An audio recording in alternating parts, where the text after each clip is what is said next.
Hey Lund, jeg havde lidt problemer med i går at få sendt filen. Der var noget med, at den var beskadiget, så jeg prøvede lige at indtale det her igen fra morgenen af. Og vi havde om det her med telomer, og man kan kort sagt sige,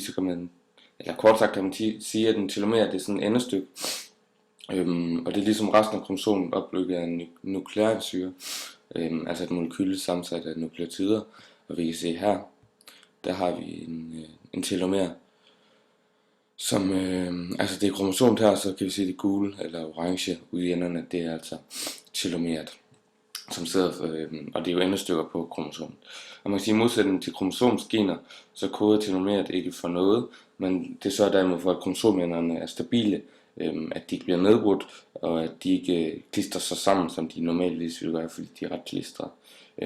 Og i forlængelse af det, så kan man også sige, at telomererne sørger for, at kromosomenderne altså at de klistrer sammen, og så opstår der altså genetisk kaos, som er hvor kromosomerne de bliver blandet sammen. Og så kan man så sige, at telomerens funktion det er at altså sammenfattet kort sagt kan man sige, at det er for at deres funktion er, at kromosomerne overlever vores celler og overlever i så lang tid som muligt, så cellernes liv er længere og mindre dramatisk end normalt. Og så kan, altså det betyder så, at de kan deltage i længere tid, og det er så også derfor, at de spiller en central rolle i det at blive gammel, fordi de ikke bliver nedslidt lige så hurtigt. Og så bør man indskyde, at telomererne er til for at stabilisere kromosomerne. Altså i det, at de er det, så kan DNA-polymerasen, som er det der enzym, der sørger for gennemføring af replikation af DNA, de kan altså ikke kopiere kromosom fuldstændig fra den ene ende til den anden, og det er altså også årsagen til, at telomeret og herved også kromosom, det bliver kortere hver gang ved DNA-replikation. Og det er altså som sagt det her med, at hvis vi lige finder et billede af det. Det er det her, vi snakkede om i går med, at hvis vi ser på det her billede, så vil DNA-polymerasen sætte sig, altså ved 5-mærket, og så kører den ene ende hen, og så ved, det andet DNA-polymerase, altså ved den anden 5 ende, og kører hen mod 3 ende. Og de kan altså ikke kopiere helt fra en ende til anden, og det er det der med, at det bindingssted, hvor DNA-polymerasen det sætter sig, der kan det altså ikke kopiere sig selv, så altså der vil gå et lille stykke tabt i 5-mærket ind i telomersekvensen TTAGGG, som er dens sekvens. Altså man kan sige, at cellen forbliver der nogenlunde påvirket det i starten, og hvis DNA på et tidspunkt er replikeret så mange gange, at telomeret bliver for kort til at fungere optimalt, så er det altså, det begynder at blive et problem, men der plejer DNA så ligesom at begå apoptose og slå sig selv ihjel. Det er det her P53 eller P16 protein, der bidrager til.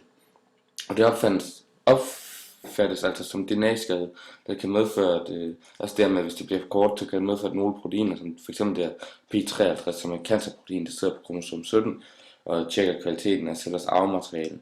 Og det er også derfor beskadiget arvemateriale, vi får apoptose, der er celledød. Og hvis det så stopper med at dele sig, altså det her protein, så kan der være noget skidt i forhold til at hæmme udviklingen af kræftceller. Og man kan sige, at på mere cellulært plan, det er fordi, at telomererne til sidst bliver så korte, at de på et tidspunkt går ned i de kodende dele. Hvis vi ser på det der kromosom fra førhen, så er der, så kan man se ude i enderne, der er der lige sådan et lille stykke, hvor det ikke er et problem. Det er også derude i telomeren, men det kan godt komme ind i de her kodende dele. Og det er der, hvor det begynder at blive et problem, fordi så kan der ske mutationer, og så kan cellen så mutere på den måde, at det bliver kræftcelle.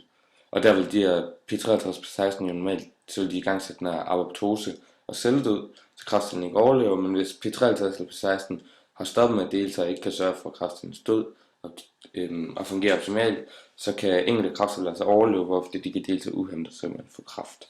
Og så i forhold til det med skældne på kort og lang sigt, vi lige prøve at finde det billede, der var nede. Det var her.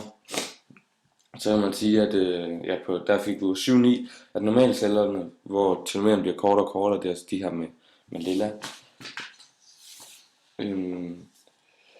Altså det bliver kortere og kortere ved hver DNA-replikation, som står så, at telomerasen inaktiv, og telomeren bliver kortere.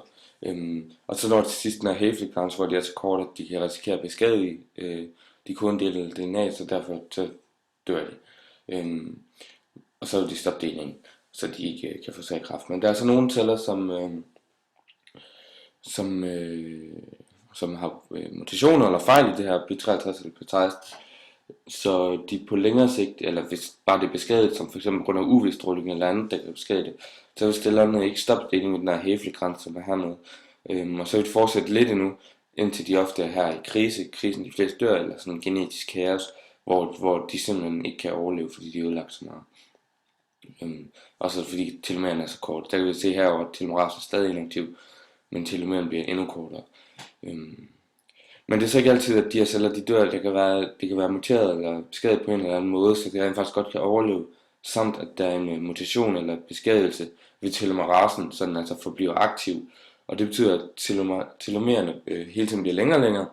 Så den her celle, altså hver eneste gang DNA'et replikerer sig, og så det bliver syntetiseret, så vil der komme nyt telomer.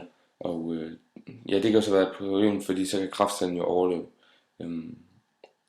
Ja. Og så kan man sige, at alt det her med årsagen til, at viden om de her telomerer, det kan være centralt og essentielt i behandlingen og forebyggelsen af kræft. Det er jo det, alt det her vi snakker med, hvorfor de kan forårsage kræft. Og så er der også noget med, at man kan indsætte et muteret, eller hvad nu hedder, defekt gen, så de simpelthen ikke vil få kræftgenet. Ja, det var det.